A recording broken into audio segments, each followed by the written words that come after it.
You know that time you had the audition that you should have booked and you didn't? Yeah, that's what we're talking about today.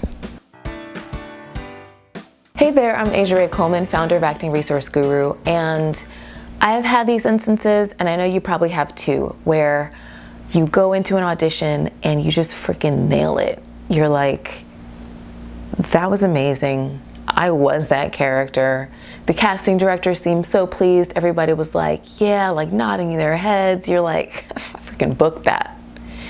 And then you get home and you try to put it out of your mind and you wait and you wait and you wait and it's just nada, nothing, crickets. And you're like, what is going on? You start to feel crazy and like you have no grip on reality because you just know that you were going to book that role.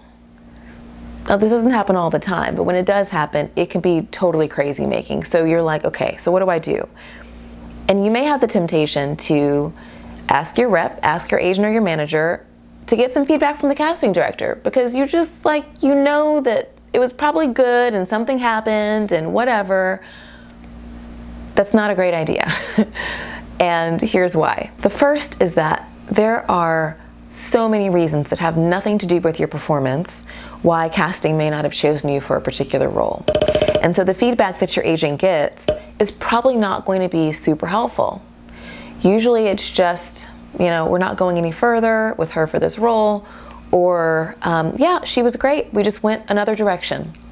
And so the faster you can kind of separate your performance from the results, the better your life will be as an actor, the easier it will be for you, trust me.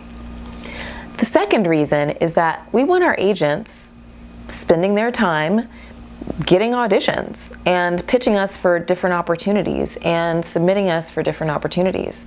And the more time they're spending on the phone soliciting feedback from stuff that already happened, the less time they have to spend on you getting you future opportunities. The last one is something that you may not have thought of, and that is that when your agent is asking casting how it went, it might seem to casting like your agent is checking up on you. Maybe there have been problems in the past and they want to see how it's going now, and that's never the impression that we want to give. We want everyone in the industry to know that we're always dependable and that we understand how the audition process works, that we're not kind of fretting over auditions because we control what we can control and that's it. So what do you do instead? Let's talk about that. These are some things that our ARG Pro members have found really helpful as they have incorporated them into their routines. The first is to start keeping an auditions insight journal. Now, this is a journal that you write in after each audition and just start to record your thoughts and your notes and your experiences about the process. Were you able to dive deep into the character? Were there any things that kind of took you out of the moment? Did you notice perhaps that when you did your imagination work in the waiting room, instead of looking around at all the other actresses that were there, maybe that resulted in an easier experience for you, a more authentic experience for you? If that's the case, you can note that and start to do more of that. So this journal will help you begin to cultivate your own intuition about how things are going, because as an artist, that is going to be the most valuable for us. The second thing I would recommend doing is telling your rep just ahead of time when you have that first meeting and you decide to sign together, that you're always open to feedback. And that way, if they do get feedback from casting, they will not hesitate to share it with you.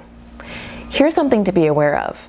Sometimes when you get further along in the audition process, when you get to the callback phase or the testing phase, or it's just between you and a couple of other actors, casting will reach out proactively to your rep when they let them know that you're not going to go any further, and they'll give you some insight as to what happened. And we always want to make sure that our reps feel open to sharing that information with us. The last thing I want to share with you is a tip for self-tapes. When you have a self-tape, try to get it into your rep as early as possible and let them know that you're open to any feedback they have about it and that you can reshoot it if necessary. These pro tips will help you avoid obsessing and ruminating over auditions and instead do things that are going to help you in moving your career forward and building relationships with the people who are going to help you continue to get opportunities. So enjoy, break a leg out there, and I'll see you next week.